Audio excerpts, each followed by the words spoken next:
करके चले। आरसीबी में हिस्सा बिक्री के चलते यूनाइटेड स्पिरिट्स अब फोकस में है। कितने में बेची हिस्सेदारी और इसके चलते अन्य कौन सी कंपनियां हैं जो तेजी में हैं, ये पूरी डिटेल लेकर जानवी जुड़ चुके हैं। जानवी बताएं। बिल्कुल, फॉरेन जो इन्वेस्टर्स है इन्हें अब पहले इक्विटी मार्केट्स तो पसंद थे इंडिया के, लेकिन अब अगर देखें तो आईपीएल टीम्स भी ज़्यादा पसंद आती हुई दिख रही है। कल हमने देखा 2 बड़ी डील साइन हुई है, जिसमें यूएसएल अगर देखें तो अपनी आरसीबी की पूरी हिस्सेदारी जो है ये बेच दी है उन्होंने। आदित्य बिरला ग्रुप का जो कंसोर्शियम हुआ है टाइम्स ऑफ इंडिया ग्रुप के साथ, बोल्ट और ब्लैकस्टोन, इनके साथ जो इनका कंसोर्शियम हुआ है उनको ये बेचते हुए दिखे। अब इंटरेस्टिंग चीज़ है कि 16,660 करोड़ में जो है ये हिस्सेदारी इन्होंने पूरी आरसीबी में बेची है।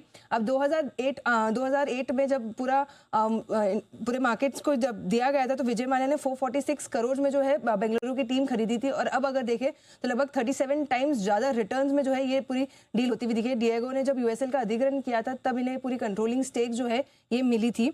अब इसके बाद अगर देखें तो 6 महीने में ये डील पूरी होने की उम्मीद है। अब आरसीबी का जो वैल्यूएशन है पूरे ही यूएसएल के मार्केट कैप में अगर देखें तो करीबन 17% का हिस्सा है, तो बहुत जो है कैश बैलेंस कंपनी का काफ़ी हेल्दी होती हुई दिखेगी। अब यूँ तो कंपनी ने बोला नहीं कि हम वो कैश का इस्तेमाल कैसे करेंगे, लेकिन बाजार 3 तरीके से जो है एस्टिमेट लेके चल रहा है कि कैश का यूटिलाइजेशन होगा, जिसमें सबसे पहले कि पूरा डिविडेंड पे आउट होगा 100%, या कंपनी जो ऑर्गेनिक ग्रोथ एक्विजिशंस करती हुई दिखेगी तो वहाँ पर उसका एक्विजिशन का इस्तेमाल होता हुआ दिख सकता है, और दूसरा है दोनों का मिक्स। अब अगर डिविडेंड पे आउट करने की अगर कंपनी ने पूरा 50% पूरा 100% डिविडेंड पे आउट करने का अगर सोचा तो टैक्सेस कट होने के बाद पर इंडिविजुअल शेयर होल्डर अगर देखें तो करीबन 180 से 200 रुपए पर शेयर एक वन टाइम डिविडेंड जो है अपने शेयर होल्डर्स को देती हुई दिख सकती है, जिसमें करीबन 14 से 15% का जो है डिविडेंड यील्ड जो है ये निकल के आ रहा है। यही अगर कंपनी फैसला लेती है कि हम 50% कैश का डिविडेंड पे आउट करते हुए दिखेंगे तो लगभग 95 रुपीज़ के अराउंड अगर देखें जो एक वन टाइम स्पेशल डिविडेंड का ऐलान करती हुई दिख सकती है कंपनी। और अगर देखें तो ऑर्गेनिक ग्रोथ के लिए भी जो है कंपनी या एक्विजिशन जो फंड करने के लिए भी अगर देखें तो काफ़ी बड़ा कैश बैलेंस होगा, तो कंपनी अपने ग्रोथ को भी है जो काफ़ी अच्छी तरह से देखती हुई दिख सकती है। और ये काफ़ी एक इंपॉर्टेंट मूव था क्योंकि नॉन ऑपरेटिंग जो नॉन कोर एसेट्स थे ये बिकवाली हो गई कंपनी की तरफ से।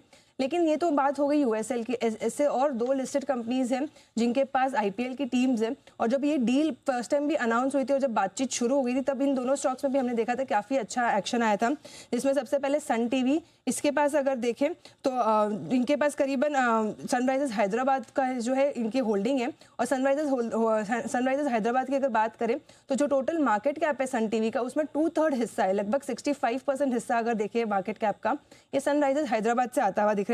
लगभग अगर सनराइजर्स हैदराबाद सन टीवी का जो मार्केट कैप है अगर देखें तो करीबन 25,000 करोड़ के पास का है। वही जो दूसरी कंपनी है आरपीएसजी वेंचर्स, अगर इसकी बात करें तो इनके पास 51% स्टेक है लखनऊ सुपर जायंट्स में। अब अगर देखें तो ये जो टोटल एलएसजी की जो वैल्यू है अभी फिलहाल जो, क्योंकि तो हाल ही की जो है ये स्पोर्ट्स फ्रेंचाइज है, तो यहाँ पर करीबन 11,000 करोड़ का जो है मार्केट वैल्यूएशन देता हुआ दिख रहा है एलएसजी को। कारण है कि आज 20% के ऊपरी सर्किट पर आरपीएसजी वेंचर्स ये स्टॉक ट्रेड करता दिखा है। एक बार जरा सेठी साहब से भी इस पर राय ली जाए, क्योंकि सेठी साहब ने इसको बार बार रिकमेंड किया, रट्टा मार मार के हमको बताया। इनके पास एक कलकत्ता में मॉल है, एक ऐसी कोई ब्रांड है यम यम टाइप की, और जिसके विराट कोहली जी उनके ब्रांड एम्बेसडर है। कलकत्ता जब भी ये जाते वहाँ देख के भी आते हैं, मॉल काफ़ी भरा भरा सा रहता है एंड ब्ला ब्ला ब्ला ब्ला ब्ला। जी सेठी साहब बताएं सर।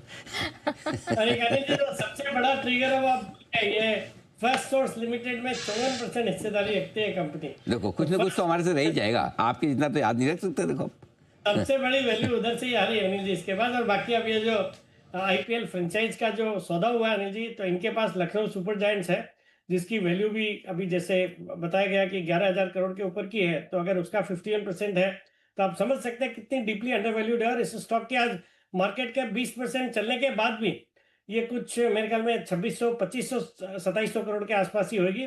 तो इस तरह के डीप डिस्काउंट पे ये स्टॉक है, मुझे लगता है एक बेहतरीन मौका है इस स्टॉक को लॉन्ग टर्म इन्वेस्टमेंट के लिए। और बाकी भी जैसे आपने बताया, कई बार मैं बताता रहता हूँ, कलकत्ता में एक क्वेस्ट मॉल है इनका, फिर एक 2M नाम का जो एफएमसीजी ब्रांड है जिसको विराट कोहली ने इंडोर्स किया हुआ है, या करते भी होंगे, अभी भी चेक करना पड़ेगा, तो वो सब भी इनके पास है। तो मुझे लगता है स्टॉक बहुत ही अंडर वैल्यूड है। और फर्स्ट सोर्स लिमिटेड में तो इनकी 54% हिस्सेदारी यही है, जिसकी मार्केट वैल्यू भी 10,000 करोड़ के ऊपर की है। तो ये सब है। बट मुझे लगता है 20% आज बढ़ा है, बट ये स्टॉक अच्छा करेगा यहाँ से भी। हाँ, मुझे खाली मॉल का नाम याद नहीं रहा था, लेकिन मॉल है कलकत्ता में, ये मुझे याद रहा। आपने मॉल, हाँ हाँ, आपने 2 यम बोला, मैंने यम यम बोला। मुझे नहीं पता, मुझे लगा 2 यम है तो मैंने यम यम बोल दिया। 2 यम या TOO वाला है, कौन सा TOO? हाँ, ये अंग्रेजी में बड़ा प्रॉब्लम, TOO भी 2 और TWO भी 2। क्या करेंगे, दोनों ही 2 है। तो चलिए, तो 2 यम। जय जी कुछ कहना चाहते? जी जय। यम नाम सुनते जाएंगे। नहीं, यम यम रखना जरूरी है अनिल जी, तभी यमी लगे। अदरवाइज खाली यम रखेंगे अनिल जी तो डर लगता है कि यम ना आ जाए। अरे यम कम अगेन एक बार फिर से इरशाद। अनिल जी 2 यम यम रहता है तो अनिल जी यमी लगता है। अनिल जी 1 यम रहेगा तो अनिल जी डर लगता है कि यम जी ना आ जाए। ओह माय गॉड, इतनी गहरी बात कह दी आपने।